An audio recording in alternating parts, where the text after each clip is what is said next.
Hello everyone, Maurya civil अकादमी के online class में आप सभी का स्वागत है। आज जेपीएससी पीटी पेपर 2 जो झारखंड स्पेशल झारखंड विशेष से संबंधित है उस पेपर का टॉपिक को पढ़ना स्टार्ट करते हैं। उस पेपर का जो पहला टॉपिक है वो है झारखंड का इतिहास, जिससे 8 प्रश्न पूछे जाएंगे। इसमें जितनी भी जनजातीय शासन व्यवस्था है उसको पढ़ना है। तो आज पढ़ते हैं मुंडा शासन व्यवस्था। मुंडा शासन व्यवस्था से एक प्रश्न जो है वो पूछे जाएंगे। चलिए स्टार्ट करते हैं। झारखंड में विभिन्न शासन व्यवस्था जो विभिन्न जनजाति समूह का निवास स्थान है यहाँ, और इस प्रकार उन सभी लोगों का अलग अलग जो शासन व्यवस्था है वो रही है।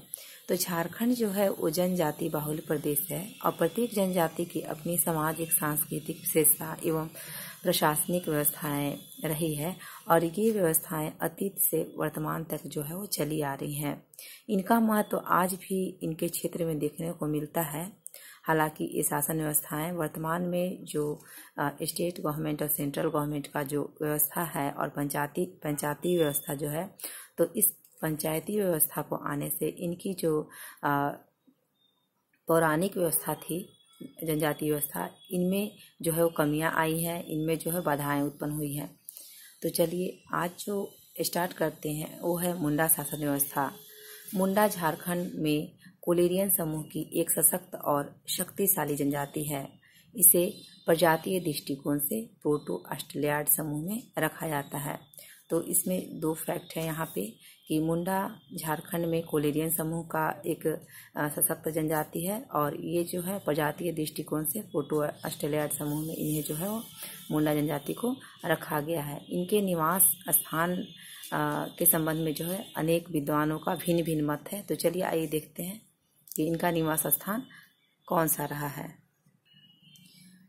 विभिन्न विद्वानों के मत के अनुसार जो प्रथम विचारधारा है, प्रथम मत है, उसके अनुसार जो मुंडा जनजाति है उनका जो निवास स्थान है, जो मूल भूमि है, वो तिब्बत को माना जाता है।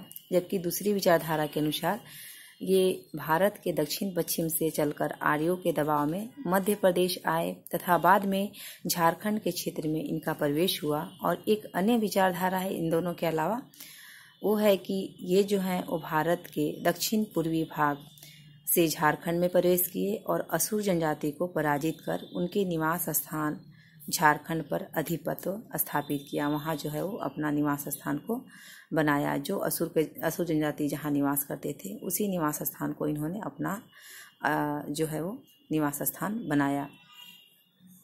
मुंडा की अपनी भाषा है जिसे मुंडारी कहते हैं, और ये भाषा ऑस्ट्रो एशियाटिक भाषा परिवार के अंतर्गत जो है वो आती है।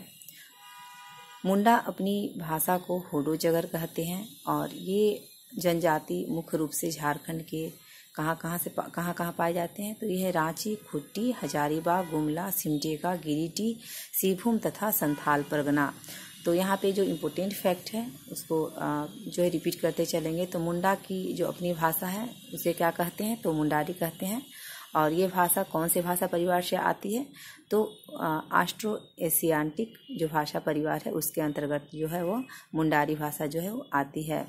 मुंडा जो है वो अपनी भाषा को क्या कहते हैं, मुंडा अपनी भाषा को होडो जगर कहते हैं। और ये जनजाति जो मुंडा जनजाति है वो कहाँ निवास स्थान है इसका, तो ये है रांची, खुट्टी, हजारीबाग, गुमला, सिमडेगा, गिरिडीह, सिंहभूम तथा संथाल परगना में जो मुंडा जनजाति है वो पाई जाती है।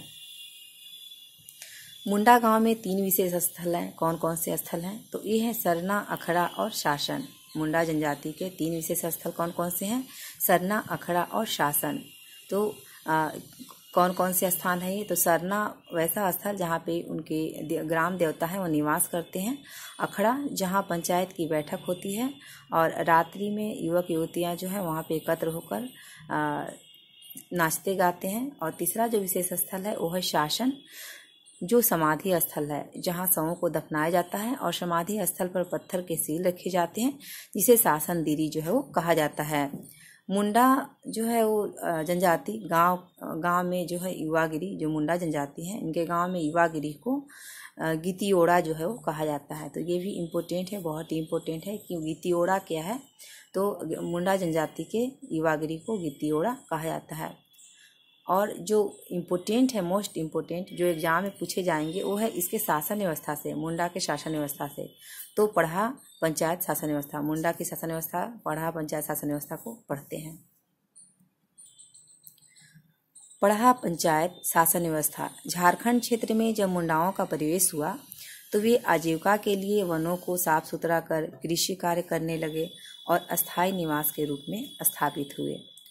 और उनके द्वारा बनाया गया खेत, खुटकट्टी खेत, कहीं कहीं पे सुतकट्टी भी मिलता है, तो खुटकट्टी खेत या सुतकट्टी खेत, और उनके द्वारा बसाया गया गांव जो है वह खुटकट्टी गांव कहा जाने लगा। तो यहाँ पे दो फैक्ट है, उनके द्वारा जो मुंडाओं के द्वारा जो जंगल हैं उसको साफ करके कृषि योग्य बनाया, और कृषि योग्य बनाने के बाद वो जो खेत बनाए उस खेत को खुटकट्टी खेत, और उनके द्वारा फिर जो गांव बसाया गया उस गांव को खुटकट्टी गांव कहा जाने लगा।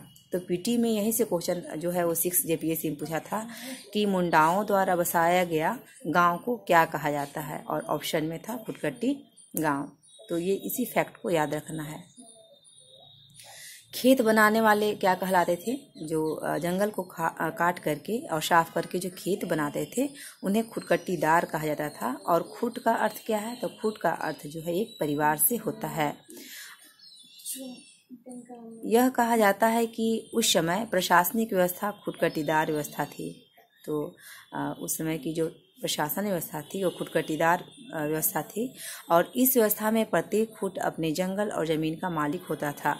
जंगल और जमीन जो भी साफ करता था उसका खुद ही ये लोग मालिक होते थे, खुद ही मालिक होता था। जनसंख्या बढ़ने के कारण क्या है कि जगह और ज़मीन की जो है जगह की कमी होने लगी, तो खुटकट्टीदार ने आपस में आसपास के जो नए गांव जो है बसाए, साफ सुथरा करके जो जंगल को नए गांव बसाए। और ये गांव जो है क्या कहलाया, तो ये गांव जो है वो उन्हीं का जो पैतृक खुटकट्टीदार जो गांव था उन्हीं के आधार पर जो है इसकी जो सामाजिक, सांस्कृतिक और जो राजनीतिक व्यवस्था थी वो निर्भर करती थी। तो यहाँ पर जो है वो खुटकट्टीदार ने आसपास में नए गांव बसाने लगे, और ये गांव नए हुए जरूर, नया तो हुआ, लेकिन जो इनके गांव की जो सामाजिक, सांस्कृतिक, राजनीतिक व्यवस्था थी उसका संचालन उसी पैतृक खुटकट्टीदार गांव से होता था। इसी गांव की जो संख्या जो है, जब नया नया गांव बसाने लगे तो उसकी संख्या जो है बढ़ गई। तो जब संख्या बढ़ी, अत्यधिक हो गई इसकी संख्या, तो खुटकट्टीदार गांव की जो है पंचायत व्यवस्था जो है वह विकसित हुई यहाँ पर, और ऐसे विभिन्न गाँव को मिलाकर जो है क्या बन गया, तो पढ़ा का निर्माण हुआ। मुंडा जनजाति में प्रत्येक गांव का एक पंचायत होता था जिसका प्रमुख मुंडा कहा जाता था। तो मुंडा जनजाति में प्रत्येक गांव का एक पंचायत होता था। पंचायत का प्रमुख क्या कहलाता था, तो वह मुंडा कहलाता था। और ऐसे कई पंचायतों को या गांवों को मिलाकर एक पट्टी का निर्माण होता था जिसका प्रमुख मानकी कहलाता था। तो पट्टी का प्रमुख क्या कहलाता था, तो मानकी कहलाता था। और कई पट्टियों को मिलाकर पढ़ा बनता था, और पढ़ा का प्रमुख जो है वह पढ़ा राजा होता था। यहाँ पे रिपीट करेंगे कि मुंडा जनजाति में प्रत्येक गांव का एक पंचायत होता था। पंचायत का प्रमुख मुंडा कहा जाता था, और कई ऐसे ग्राम पंचायत या गांवों को मिलाकर एक पट्टी बनाया जाता था, और जो पट्टी है उसका प्रमुख जो है वह मानकी होता था। और कई पट्टी को मिलाकर एक पढ़ा बनता था जिसका प्रमुख जो है वह पढ़ा राजा कहा जाता था। इसे आप बार बार जो है वह पेन और कॉपी पे लिखेंगे तो ये याद हो जाएगा। पढ़ा में प्रायः एक ही कुल के सदस्य होते थे। पढ़ा का भी एक पंचायत व्यवस्था जो है वह होता था। पढ़ा का भी एक जो है पंचायत होता था जो पढ़ा पंचायत कहलाता था। इस पंचायत में 5 कार्यकारी अधिकारी होते थे जो राजा के अधीन कार्य करते थे। और ये अधिकारी कौन कौन से थे, तो थे दीवान, ठाकुर, पांडे, कर्ता और लाल। और ये सभी जो है सभी पद क्या थे, तो वंशानुगत थे। और ये लोग पढ़ा राजा के आज्ञा का पालन जो है करते थे और राजा को सलाह देते थे। पढ़ा राजा का मनोनय जो है चुनाव के द्वारा होता था और यह पद वंशानुगत नहीं था। यहाँ पे कंफ्यूजन वाली जो बात है वो है कि जो पंचायत व्यवस्था थी, पढ़ा पंचायत व्यवस्था, उसके अंतर्गत जो 5 कार्यकारी अधिकारी थे, जिसमें दीवान, ठाकुर, पांडे, कर्ता और लाल, तो ये पद जो थे वो वंशानुगत होते थे। लेकिन जो पढ़ा राजा जो था उसका मनोनय चुनाव के द्वारा होता था, और ये पद जो है वंशानुगत नहीं था, है ना। तो यहाँ पे ध्यान देने योग्य बात है, कन्फ्यूजन नहीं होना है। तो यही कारण है कि इस मुंडा मानकी पढ़ा सरदार की जो प्रशासनिक व्यवस्था जो है वह भारत की प्रथम गणतांत्रिक व्यवस्था जो है वो उसका जो है वह उदाहरण प्रस्तुत करती है। मानकी और पढ़ा राजा को किसी भी प्रकार कोई राजस्व प्राप्त नहीं होता था, और इसी आधार पर इसे राज व्यवस्था न कहकर सहकारी व्यवस्था भी जो है वह कहा जाता था।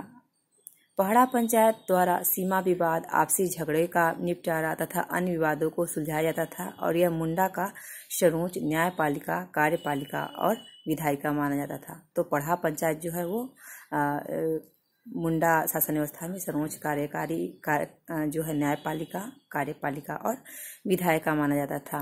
वर्तमान समय में मुंडा जनजाति क्षेत्र में भी सरकारी जो पंचायत व्यवस्था है उसको आने से जो पंचायत मुंडा की जो सामाजिक मामले में जो है वो हस्तक्षेप हुआ है, और जिससे परंपरागत पंचायत है जो मुंडा मानकी शासन व्यवस्था जो है, पढ़ा पंचायत जो है वो गौण हो गई है। तो ये जो है मुंडा शासन व्यवस्था से जो है वो इसके अंतर्गत जो महत्वपूर्ण फैक्ट हैं वो सब सम्मिलित हैं, और इसका एक और वीडियो जो है वो ऑब्जेक्टिव टाइप से जो है बनाकर लाएंगे, इसे आप देख सकते हैं। तो आज की वीडियो देखने के लिए thank you, thanks a lot.